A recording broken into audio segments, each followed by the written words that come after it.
సామాజిక బాధ్యత అవసరం లేదా? ఎవరు? డాక్టర్ కట్కూరి, సైబర్ సెక్యూరిటీ న్యాయ నిపుణులు. ఇటీవల కాలంలో తెలుగు సినీ పరిశ్రమతో పాటు డిజిటల్ ఇన్ఫ్లుయెన్సర్లు అక్రమ బెట్టింగ్ యాప్ స్కామ్లకు సంబంధించి ఈడీ సామాన్లు అందుకున్నారు. ఈడీ 29 మంది ప్రముఖులపై కేసులు నమోదు చేసింది. వీరిలో నటులు, టెలివిజన్ ప్రముఖులు, డిజిటల్ ఇన్ఫ్లుయెన్సర్లు ఉన్నారు. వీరంతా అక్రమ బెట్టింగ్ ప్లాట్ఫామ్లను ప్రచారం చేయడం, వినియోగదారులను తప్పుదారి పట్టించడం, ఈ ప్రచారాల ద్వారా భారీ మొత్తంలో చెల్లింపులు పొందడం వంటి ఆరోపణలు వ్యక్తులపై ఉన్నాయి. ఈ కేసు కేవలం వ్యక్తిగత నేరాలు కాకుండా సమాజంపై ప్రముఖుల ప్రభావం, డిజిటల్ ప్లాట్ఫామ్లను ఆర్థిక నేరాల మధ్య పెరుగుతున్న సంబంధాన్ని వెల్లడిస్తుంది. కేసు విచారణ తెలుగు రాష్ట్రాల్లో వివిధ ప్రాంతాల్లో స్థానిక పోలీస్ స్టేషన్లో దాఖలైన అనేక ఎఫ్ఐఆర్ల నుండి ప్రారంభమైంది. మరీ ముఖ్యంగా మియాపూర్ పోలీస్ స్టేషన్లో దాఖలు చేసిన ఫిర్యాదు ఈ విచారణకు ఒక ముఖ్యమైన కారణం. ప్రముఖులు ప్రచారం చేస్తున్న డిజిటల్ ప్రకటనలు అమాయక వినియోగదారులను ఆర్థికంగా నాశనం చేస్తున్నాయి. ఈ ఫిర్యాదులో ఆందోళన వ్యక్తం చేశారు. ఈ ఎఫ్ఐఆర్లు బిఎన్ఎస్ సెక్షన్లు 318/4, 112 సెక్షన్తో కలిపి తెలంగాణ రాష్ట్ర గేమింగ్ చట్టం సెక్షన్ 4, ఇన్ఫర్మేషన్ టెక్నాలజీ చట్టం సెక్షన్ 66D కింద మోసపూరిత కార్యకలాపాలు, అక్రమ జూదం ప్రచారం, ఆన్లైన్ మోసాలను ఎదుర్కొనే నిబంధనల కింద అభియోగాలు మోపాయి. భారతదేశ ఆన్లైన్ గేమింగ్ రంగంలో ఉన్న గణనీయమైన చట్టపరమైన సందిగ్ధతను, నియంత్రణ సవాళ్లను స్పష్టం చేస్తాయి. పాత చట్టాలు ఆధునిక డిజిటల్ ప్లాట్ఫామ్లకు అనుగుణంగా లేకపోవడం ఈ సమస్యను మరింత క్లిష్టతరం చేస్తుంది. ఈడీ విచారణ మనీ లాండరింగ్ నిరోధక చట్టం PMLA పరిధిలోకి వస్తుంది. ఈడీ విచారణ తీరు. ఈడీ విచారణల సమయంలో విస్తృత అధికారాలను కలిగి ఉంటుంది.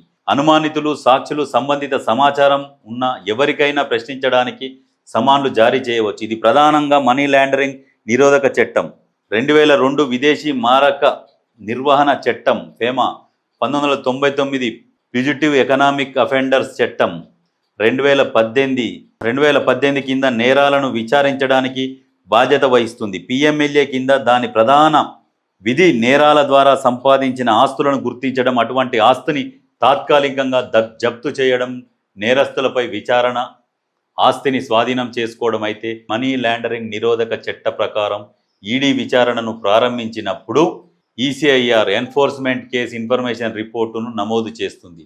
అయితే దీనిని FIR కాపీలాగా నిందితుడికి తప్పనిసరిగా అందించాల్సిన అవసరం లేదు. అయితే వాస్తవంగా సోషల్ మీడియా ఇన్ఫ్లుయెన్సర్సు, ఈ సినీ ప్రముఖులు, వీళ్ళు తర్వాత కూడా కొద్దిగా వివరణ ఇచ్చే ప్రయత్నం చేసిండు ప్రకాష్ రాజ్. ఏమనంటే, నేను అప్పుడెప్పుడో ప్రచారం చేసిన తర్వాత నుంచి నేను చెయ్యట్లేదు, వాళ్ళు నాకు డబ్బులు ఇవ్వట్లేదు కాబట్టి నేను ఆపేసిన అని చెప్పేసి మాట్లాడిండు. దానికి తోడు రానా అయితే అసలు దాని మీద స్పందించలేదు. రానా, విజయ్ దేవరకొండ ఈ చాలామంది స్పందించలే.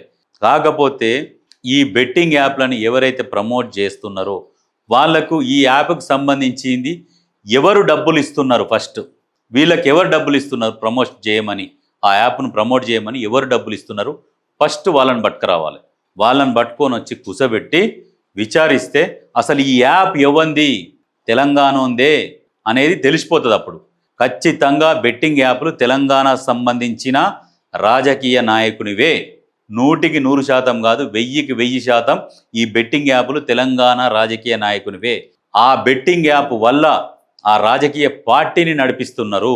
ఆ రాజకీయ పార్టీ ఎలక్షన్లలో పెట్టే ఖర్చు, ఈ బెట్టింగ్ యాప్లలో వచ్చే ఆదాయంతో ఎలక్షన్లలో ఖర్చు పెట్టి నడిపిస్తున్నారు. ఇది పూర్తిగా విచారణ చేసి ఆ దొంగను పట్టుకుంటే అసలు రాజకీయ దొంగ దొరుకుతాడు.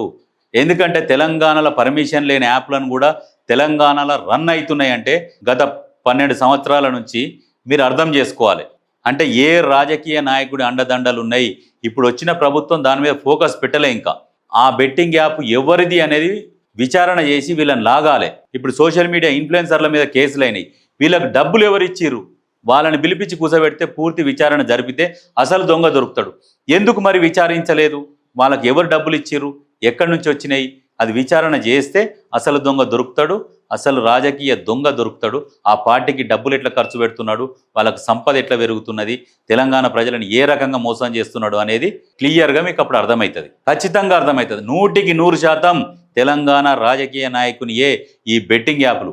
ఒక 4-5 బెట్టింగ్ యాప్లు ఉంటాయి ఫుల్ రన్నింగ్ అయ్యేటి, అవి మాత్రం తెలంగాణ రాజకీయ నాయకునియే. 100కి 100% గుర్తుపెట్టుకోరు.